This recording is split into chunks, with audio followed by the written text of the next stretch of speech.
اللہ ماتا انما یخشی اللہ من عبادہ العلماء، اللہ سے ڈرنے والے کون ہیں؟ علماء ہیں۔ علماء سے مراد ضروری نہیں کسی نے پگڑی پہنی ہو، کسی نے جبہ قبہ پہنا ہو۔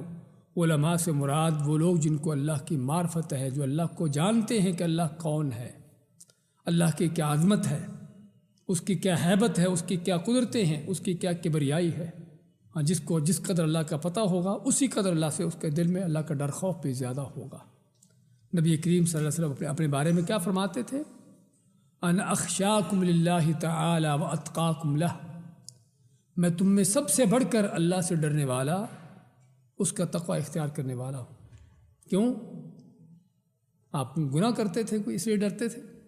نہیں، اللہ کی پتہ تھا کہ اللہ کون ہے، اللہ کی عظمت کیا ہے، اس کی کبریائی کیا ہے۔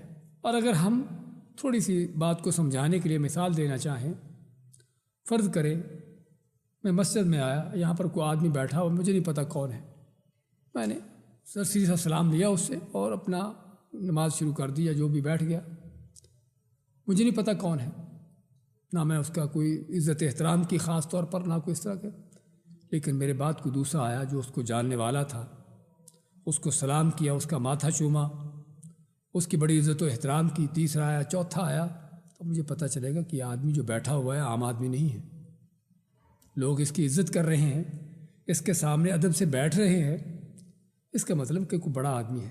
مجھے نہیں پتہ تھا، میں نے ویسے ہی سرسری سلام کیا، بیٹھ گیا۔ ممکن ہے کہ اس کے ادب کے خلاف کوئی چیز کر دی ہو، ہوتا ہے نا ایسا۔ تو وجہ کیا ہے؟ وجہ یہی ہے کہ دوسرے آدمی نے اس کو پہچانا تھا، میں نے نہیں پہچانا تھا اس کو۔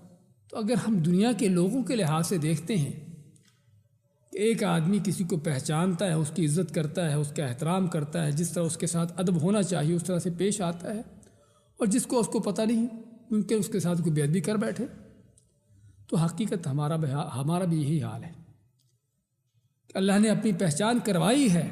قرآن پورا کا پورا اللہ کی پہچان کے لیے ہے، اللہ کی معرفت دلانے کے لیے ہے۔ ایک الگ بات ہے کہ ہم کو قرآن کی نہ سمجھ ہے، نہ پڑھتے ہیں، نہ سیکھتے ہیں، اس لیے اللہ کا پتہ ہی نہیں اللہ کون ہے۔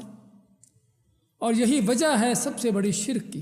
آدمی شرک بھی اسی وقت کرتا ہے کہ جب اللہ کو جانتا نہیں کہ اللہ کون ہے، اللہ کن قدرتوں کا مالک ہے، کیا خزانے ہیں اس کے پاس، کیا اس کے اختیارات ہیں، وہ جو چاہے جب چاہے وہ کر ڈالتا ہے، فعال لما یرید ہے، اس کو نہ روکنے والا، نہ کو پوچھنے والا، نہ کو اس کے کس طرح کی رکاوٹ ہے۔ لیکن جب اللہ تعالیٰ کی ان چیزوں کا نہیں پتہ ہوتا تو پھر اللہ کو چھوڑ کر اوروں کے پاس جاتے ہیں، ان سے مانگتے ہیں۔